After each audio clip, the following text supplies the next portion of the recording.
E o José citou ali a questão do vendedor externo e vendedor interno, né? Expliquem pra gente um pouquinho como que funcionam essas duas modalidades, porque às vezes a gente falando, a pessoa não associa 100%, né?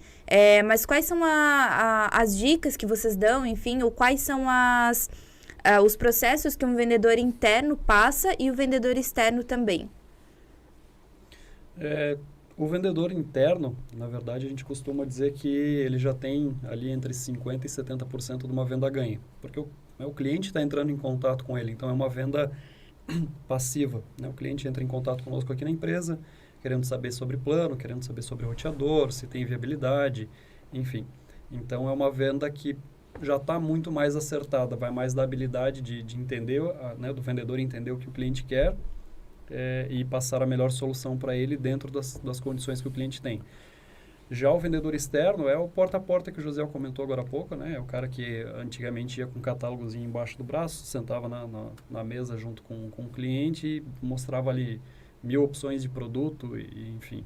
Hoje mudou um pouquinho, né? A gente já usa mais a parte digital para fazer viabilidade técnica. A parte de plano, antigamente a gente tinha, quando eu entrei na Cleantech, a gente tinha 10 ou 15 planos de internet fibra ótica, mais uns 10, 15 de internet via rádio. Então era muita coisa para lembrar, realmente saía com uma planilha, com catálogo. Hoje em dia a gente trabalha, né, com mais enxuto, com 3.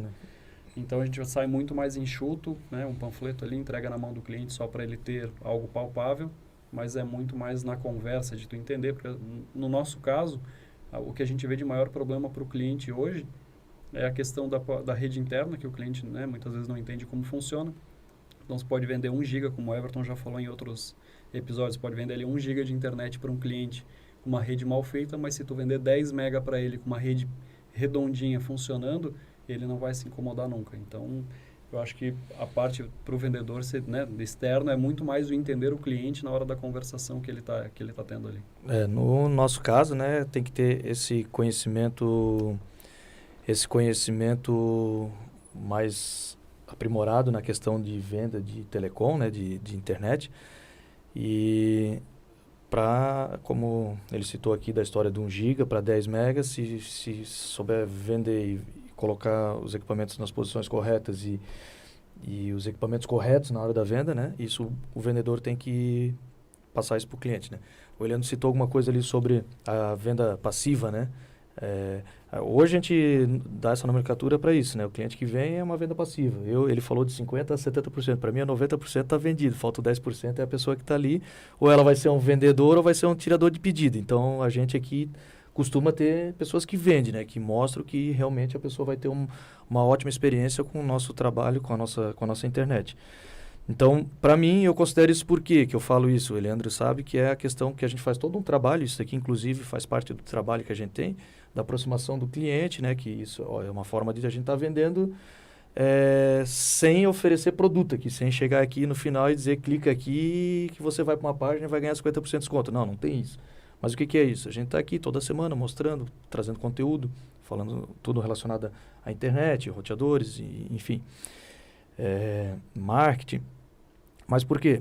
Isso gera uma aproximação com os nossos clientes e é aquilo que eu já falei algumas vezes aqui em algum dos episódios, que eu compro de quem eu conheço. Normalmente, e as pessoas são assim, tende a comprar mais de quem conhece. Então, se algumas pessoas acabam tendo conhecimento da gente através da internet, ou que hoje a forma de a gente atingir mais pessoas é por aqui, né? Pelo YouTube, Facebook, Instagram, onde a gente está postando todo esse trabalho aí.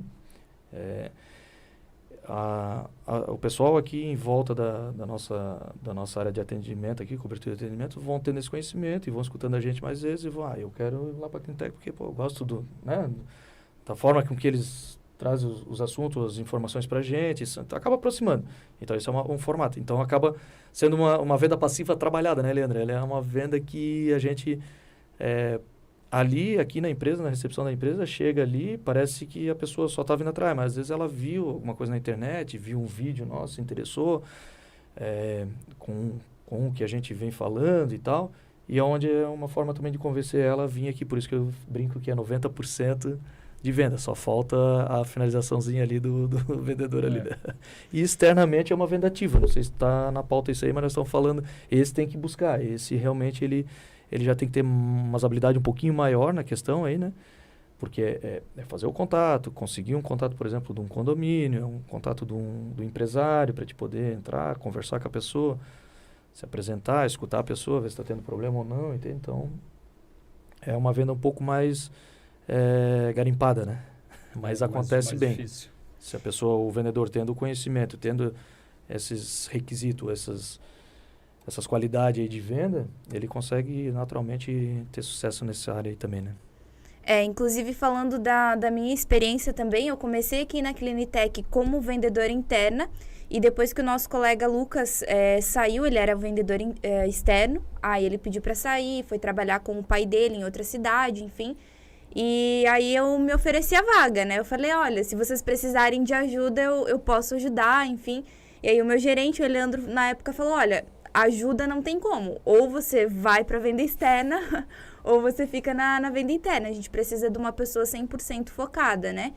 Então, eu aceitei o desafio, foi bem, assim, me tirou muito da minha zona de conforto, porque, como eles falaram, aqui na empresa você recebe ligação, você recebe mensagem via WhatsApp, os clientes vêm até a loja, eles querem saber, então é muito mais fácil. E quando você não é uma pessoa conhecida, por exemplo, na cidade, ou não tem muitos contatos, é muito mais difícil fazer essa venda. Só que a questão da venda externa, quando você se propõe a isso, quando você se propõe a buscar, é uma experiência assim que não tem preço, porque você desenvolve muito mais na hora de resolver um problema, na hora de oferecer algo para o cliente que vai resolver aquela dor que ele tem, né? Então, é gratificante, assim, e é um desafio muito grande também, em comparação da venda interna e externa. E gostaria de ver com vocês também quais estratégias que vocês gostariam de repassar para o pessoal de vendas. Como montar uma boa estratégia de vendas. Uma boa estratégia de vendas, um pouco só para complementar essa questão do vendedor externo, né? A gente fala ali, as dificuldades, a Stephanie trabalhou com a gente num período aí, acho que foi de 8 meses ou um ano, não sei se deu tudo isso, deu? Mais ou menos. Tô na empresa já há 1 ano e 4 meses, mas na externa foram de dezembro até agosto. Quase 1 ano. Então, assim, ela saiu da zona de conforto e tal, mas assim, é uma experiência que não tem como explicar, porque a pessoa, a partir do momento que tu consegue, e ela teve uns resultados legais ali nessa área, ela expande e não volta mais, entende? Então, isso daí para ti já foi um divisor de água, já ultrapassou.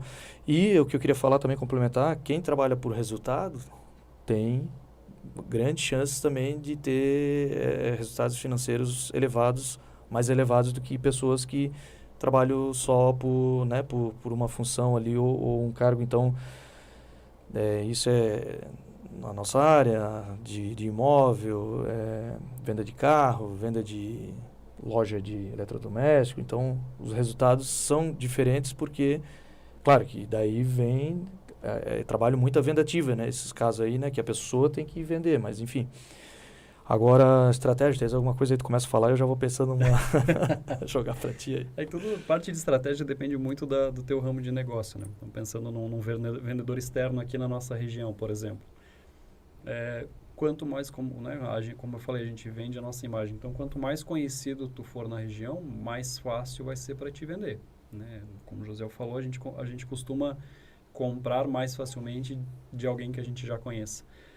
Agora, você vai montar, por exemplo, uma estratégia, né? Dentro do marketing, a gente sempre pensa entre preço, praça, produto e promoção. Então, a gente pega esses 4 elementos na hora de montar uma estratégia, seja para precificação, seja para uma promoção, seja em qual praça a gente vai atender. Então, assim, por exemplo, a gente foi fazer uma campanha de condomínio. Então, a gente vai traçar toda uma estratégia para aquele condomínio. Como a gente pode fazer, é alto padrão, não é alto padrão, quem vai estar ali tem um poder aquisitivo mais alto, um poder aquisitivo mais baixo, quem está ali realmente é o nosso cliente, é só veranista, não é morador fixo. Então, tudo isso é levado em consideração. No caso, se for pensar uma loja de roupa, para você montar uma estratégia boa de venda, você tem que levar tudo isso em consideração. Por exemplo, para que público a tua loja vende? né? Então, não necessariamente tu vende para público classe A e B, entrou alguém de classe D e E, tu não vai vender. Não, não é isso. Mas a pessoa que está indo ali, ela quer comprar de ti, mas ela não é a tua persona, não é o teu público. Então, acho que a gente tem que identificar alguns fatores antes da gente montar, de fato, uma estratégia. Mas nada, né, nada impede, assim, voltando à loja de roupa. Como a gente já comentou antes, nos episódios anteriores na parte de marketing, às vezes tu trazer uma figura pública mais conhecida para falar, ou que veio na tua loja e está consumindo ali, às vezes tu consegue montar alguma coisa, o vendedor saber como tratar, né? O cliente entrou, um bom dia, não ser aquele vendedor chato, vai ficar, posso te ajudar? E fica ali cercando, dando voltinha ao redor. Tentar utilizar perguntas abertas. Então, sempre quando você vai conversar com o cliente, e acho que essa é uma das melhores estratégias na hora de venda, é tu não usar pergunta fechada. O que são perguntas fechadas? Perguntas cuja resposta cabe um sim ou não. Então, tu tem que utilizar uma pergunta aberta. Uma pergunta aberta, por exemplo, na parte de internet, alguma questão no problema de Wi-Fi do cliente, se ele está tendo problema com algum tipo de Wi-Fi, que tipo de problema ele está tendo. A pergunta fechada é se ele responde sim ou não, daí tu já não tem mais para onde correr. Né? Então, acho que o cliente... passamos alguma coisa sobre isso daí, a gente andou falando sobre isso daí esses dias. Exatamente, porque assim, o cliente entra aqui na loja e ele quer contratar e de repente tu faz uma pergunta que cabe um sim ou não, ou tu entra numa loja de roupa, tu quer ir comprar roupa e aí chega o vendedor, posso te ajudar? Cara, você quer se livrar o mais rápido possível do cara. Não, tô só dando uma olhadinha. Tudo bem, a resposta foi aberta, mas o não já acabou contigo. Você não tem mais abertura para chegar no cliente ali, a menos que ele te chame. E a chance de ele chamar vai ser muito pequena.